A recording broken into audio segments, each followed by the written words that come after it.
Hey everyone, I just wanted to get on here real quick and do a little introduction for David Bahnsen. He's a pretty busy guy, and so um, I wanted to use my time as wisely as possible when I got him on to interview. So, for those of you who don't know, David Bahnsen is the managing partner and chief investment officer of the Bahnsen Group, which is a wealth management firm based in Newport Beach, California. And the firm has about $3.2 billion in assets under management. So they're managing 3.2 billion of other people's money. So pretty big deal. David is a contributor to Forbes National Review, where he writes on the intersection of markets and politics. He is a frequent guest on CNBC, Fox Business, Bloomberg TV, Fox News, and other networks. If you watch any of those networks, odds are you've seen him on there. Bahnsen is the co-host of National Review's Radio Free California podcast, and most notably, and one of my favorites, Capital Matters, which is also by National Review. He's written 4 books to date, the first of which was The Crisis of Responsibility, Our Cultural Addiction to Blame, and How You Can Cure It. He also wrote The Case for Dividend Growth, Investing in a Post-Crisis World, a little book about Elizabeth Warren, how her presidency would destroy the middle class and the American dream. And then the book that we're going to be talking about with him today, which is called There's No Free Lunch, 250 Economic Truths. So we dive into that a little bit today. We get into a little bit of worldview stuff. So every one of you that's listening that is familiar with David's dad, Greg Bahnsen, we get into a little bit of his area as well. And so it was such a great discussion. I hope you take a lot from it, get whatever you can from this, but it's a short period of time. So please get in touch with David's work. Soak it all in. He's a very strong thinker, a intellectual who's also a solid Christian, and he is very influential in the space that he's in: markets, economics, politics, all of that. So go get in touch with him, and enjoy the episode. Bye. What's up, everybody? Welcome back to another episode of Christ in Capital. This is a show that wants to encourage you to love God, love neighbor, and build something. I'm the host, Dustin Johnson, and I am super excited for this episode. It's been a long time coming. When I first started this podcast, it was out of a blog, and one of the very first blog posts from that blog site was a review of The Crisis of Responsibility by our guest today. And if you've been following the podcast for very long, we've had on people like Dr. Andrew Sandlin, Darren Doan, Douglas Wilson, Jerry Boyer. And so it's just a matter of time before I asked David Bahnsen to be on the podcast, and praise God, he agreed. So if that tells you what shoes you have to fill, David, well, there you go. So welcome to the show, David. Well, thank you so much for having me. It sounds like I'm in very good company. Yes, I'm so excited. So like I was saying, we don't have a ton of time, so I want to just jump into a discussion about your new book. There's No Free Lunch, 250 Economic Truths. Can you just give us a brief rundown? What's the book about? Why'd you feel the need to write it?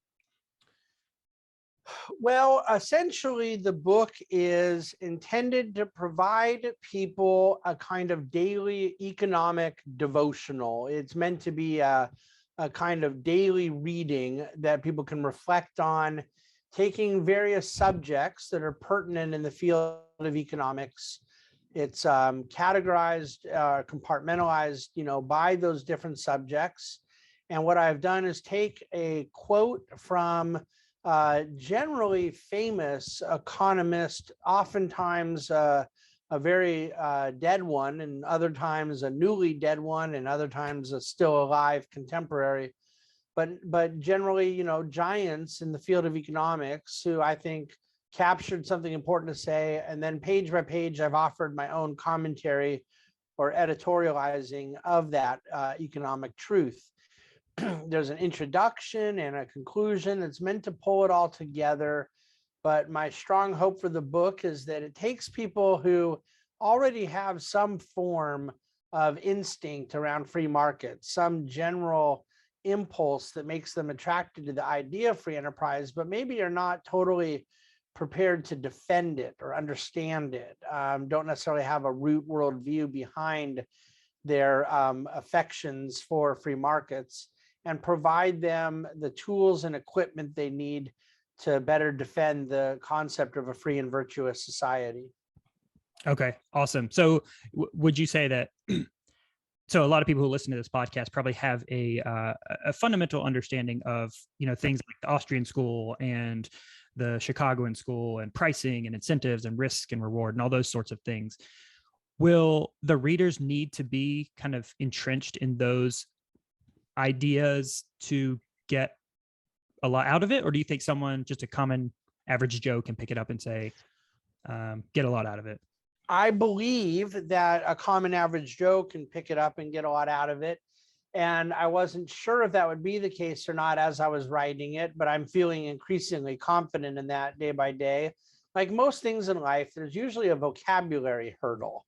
It isn't so much that certain concepts are incomprehensible, but the vocabulary, when certain verbiage is used that presupposes a little understanding, it's tough to get past that.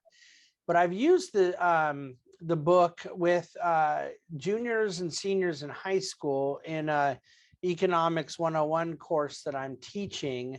Okay. And they've been able to absorb it pretty well. And so that leads me to believe that quote unquote common average Joe you refer to should be able to pick it up. But obviously, the more economic understanding that goes in, the more familiarity one may have with the concepts already. So I hope that no matter what level of economic sophistication one starts with, that they'll find something in the book beneficial. Okay. Yeah. And the title of the book has a Milton Friedman-esque ring to it. So if it's quite literally. Yeah, quite literally. If it's anything like that, Friedman and Sowell and all those guys have a really good way of breaking stuff down, to the pretty main street level. So I'm confident that that's how you're going to approach it as well. Okay, that's awesome. The book comes out on the 9th, or at least the physical copy is released on the 9th. There are digital copies available now. The Kindle has been on sale all week. It stayed number one on Amazon in its category for a week or so before it went live. And now the whole week that it's been live, the audio, same thing. The audio has been up for 2 weeks, but the hardcover, the street date, meaning the day it's arriving at people's doors, is Tuesday, November 9th. And that's the technical release date for bookstores around the country. But Simon and Schuster did a pretty good job getting it to stores early despite the supply chain disruptions. So I know many Barnes and Noble stores already have it posted. So we've been pretty pleased with the distribution setup, and certainly by Tuesday the 9th across all mediums of audio, ebook, and hardcover, it'll be live and kicking. Okay, awesome. I'll just leave it at that. I'm super excited. Do you think that you, in the book, dive into the more kind of moral case, or is it more kind of at the so I guess to kind of preface this question, I was listening to Capital Matters this morning, and a lot of the questions that you asked your guest were the questions, or like that was the discussion I wanted to have with you. So if I ask some questions that are just those questions flipped back on you, that's why. But so I want to ask, is the book going to dive into that kind of more fundamental philosophical, and in some cases theological foundations, or is it mainly staying up at the, effectiveness, efficiency of the markets kind of level? No, it is entirely driven by the theological and philosophical and what I refer to as the anthropological basis for markets, which I believe is rooted in an understanding of the human person. Mm-hmm. I don't believe anybody can have an understanding of the human person if they don't have an understanding of creation. And so the book heavily delves into not only the characteristics of mankind, what we know about how mankind was created, but it delves heavily into why mankind was created. And it doesn't do this for any other reason than the fact that I do not believe economics can be discussed or understood thoroughly apart from it. And so that's what I mean by the anthropological case of markets, is that it is rooted in an understanding of the human person, the human condition, and the nature of humanity. Economics is the study of human action around scarce resources, the allocation of scarce resources, and how one can study human activity without understanding the human is beyond me. Yeah. So the book is very vigilant, I think, in making the efficiency case for markets, but also making the case for the necessary but not sufficient reality of market efficiency. Markets are excellent allocators of resources. Markets are excellent determiners of risk and reward. They have price signals that possess very valuable information. And yet markets are a tool and do not capture the entire essence of humanity. And so the book is very heavy on laying out the repercussions that we will face if we allow vice and sinful nature to take over man's endeavors, even in a market economy. So I am firmly on the Burkean side of this subject that believes our moral sensibilities require education, and our our mediating institutions require a prominent role in civil society. That's awesome. You're speaking the language of Christ and capital. That's what we're all about. Worldview foundations. What is your theology, your anthropology, and how does that inform the way you think about economics? If you can't tell, we've been pretty influenced by some of your dad's work as well, and then kind of got me too. I can tell.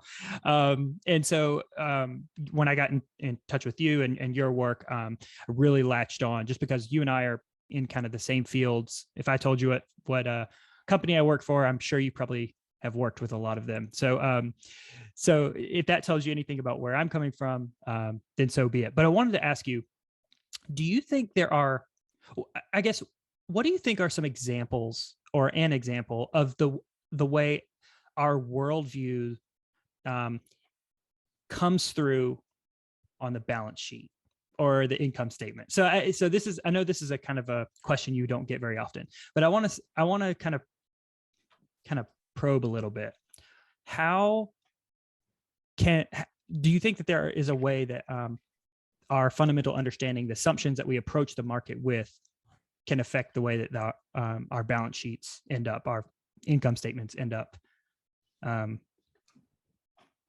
Well, in theory, I believe one could work very hard for the wrong reasons and end up with an impressive balance sheet. And I think one could not work, could work hard for the right reasons and also end up with a balance sheet. And if the only information I had was the balance sheet, I wouldn't necessarily know what virtues or characters or presuppositions were behind the accumulation. I also believe one could have a very modest balance sheet and have nailed all the principles of worldview, of theology, of ethics, and that market forces simply indicated that somebody's contribution to the kingdom, to the culture, was not necessarily going to be heavily rewarded economically. My late father passed away when he was 47 years old. And he was a really influential person. He was incredibly intelligent. He was the hardest working person I've ever seen. But he died with 2 nickels. You know, he chose a career path between academics and the ministry, the pastoral ministry, that were not exactly lucrative. And on top of that, did so in a very niche field. It wasn't like he had tenure at Harvard, and it wasn't like he pastored a megachurch with a pension fund and other things like that. Right.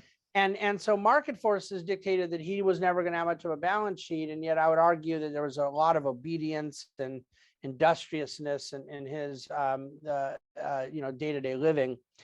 So I don't think that one's balance sheet is a reflection of the worldview, but I do think that one's ethics and work habit can very well result in a strong balance sheet.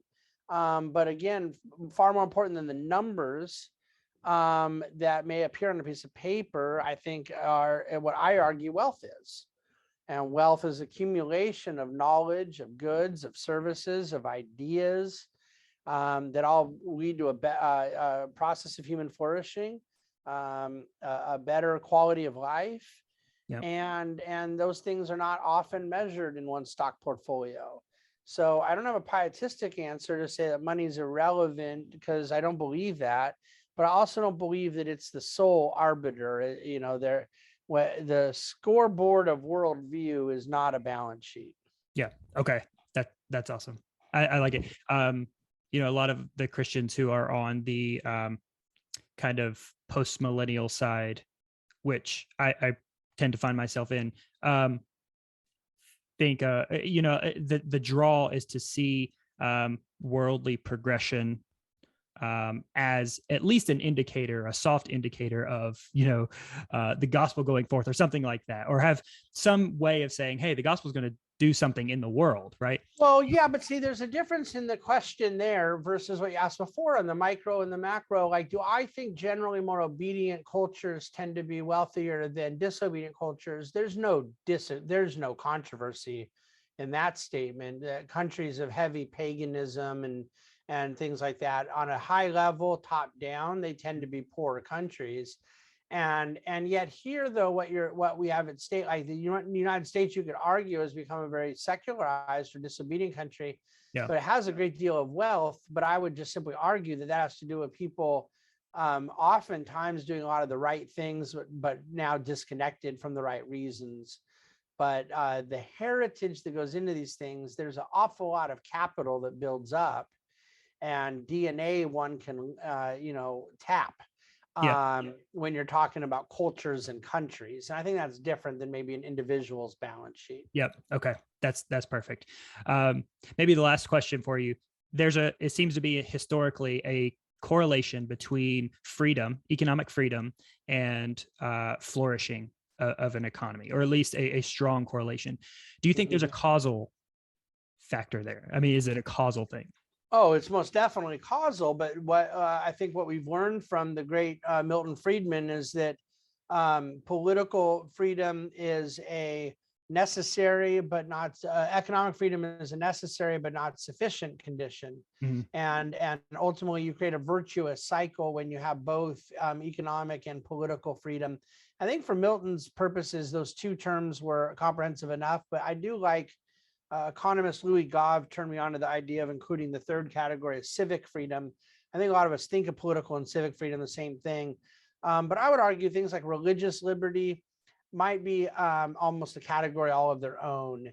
And so I think the perfect combination is certainly the one that was rooted in the Bill of Rights and in the founding of our country, is the three-legged stool of economic, civic, and political freedom blended together, creating the most opportunity for human flourishing.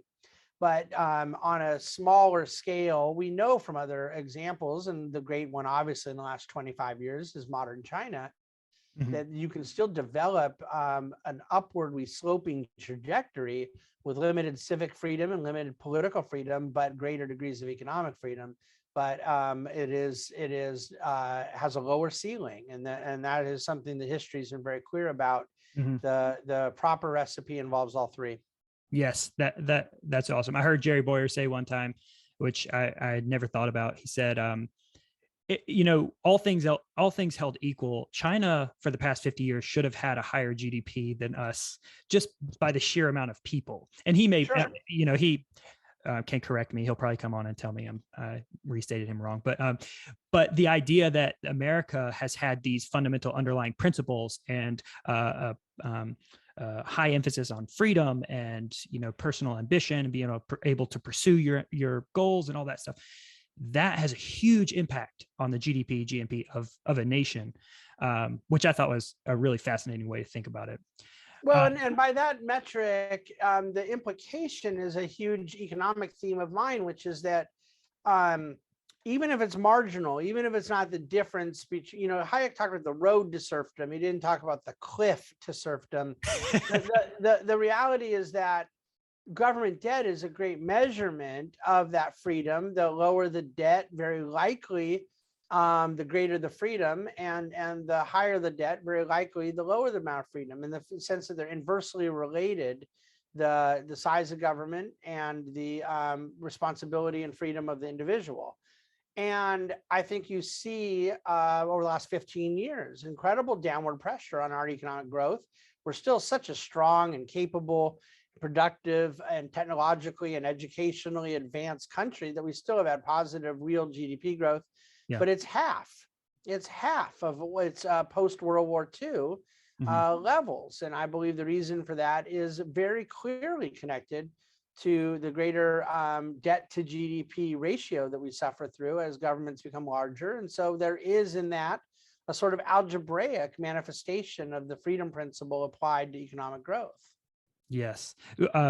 Yeah, we could have you on for such a long time talking about that, but we'll sum it up with this last question. I think it's a fun question. You've written 4 books in 3 years. I think 4 books in 3 years. Yeah. Well, I would say that I have published 4 books in 3 years. Crisis of Responsibility was certainly written over a period of time much longer than this 4-year window. Okay. But the thing throwing off the math there is I wrote the Elizabeth Warren book in about 3 weeks. Yeah, exactly. So either way, I'm getting at productivity. What's your advice on productivity? What do you think Christians need to do better at? Yeah, I'm not going to write another book in 2022, and I'm going to take most of 2023 to write this book, and I'm going to publish it in early 24. But my next book is going to be about work, and productivity is going to have a huge component to it. But I don't want to write a book on work that is merely regurgitating a lot of what's already been written, because I do think I have something unique and somewhat controversial to say about work. And so that book is a little further out, but productivity and the telos of the human being, the purpose and aim and end of humankind, I believe is embedded in work. And I believe this as a clear directive out of Genesis chapter 1. And so on a practical basis, not merely a theological one, I try to be a very productive person. Everyone has their different habits and their patterns. In my case, I'm extremely blessed because I am an early morning person, and I can be very productive from a very early part of the morning until the rest of the world's awake. And I also had a great model in my late father, who was a very hardworking person. So to me, I guess I'd be very content if others just merely that are of my faith just merely felt the burden to be more productive. I think there's a lot of people that don't even worry about the subject at all. So I'd like to see a little bit more motivation around that. But as far as the particular habits, I don't think mine are normative. I think everyone finds their own way. I will leave you in suspense on some of the things I intend to say in my book. I can promise you a lot of pastors are going to disagree with it. Okay, well, I'll take that as an agreement to a future episode. All right. So thanks everybody for joining. Thank you, David, so much for your time. I really appreciate it. And hopefully, like I said, we'll have you back on again in the future. Yeah, I'm sure we could go deep on a lot of this stuff. So I really appreciate it. Everyone go get the book. Go. I think it's still pre-order time. Sort of, maybe. It depends when you're posting this, but if they order it, at this point, I mean, it's on doorsteps in a couple of days. So We're ready to roll. Either way, go get it. But yeah, love it. Anything else, David? There's no free lunch. 250 economic truths. Awesome. All right, everybody, go love God, love neighbor, and build something. Talk to you later.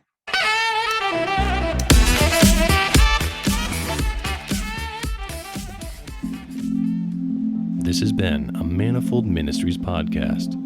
For more content, visit us at manifoldministries.com.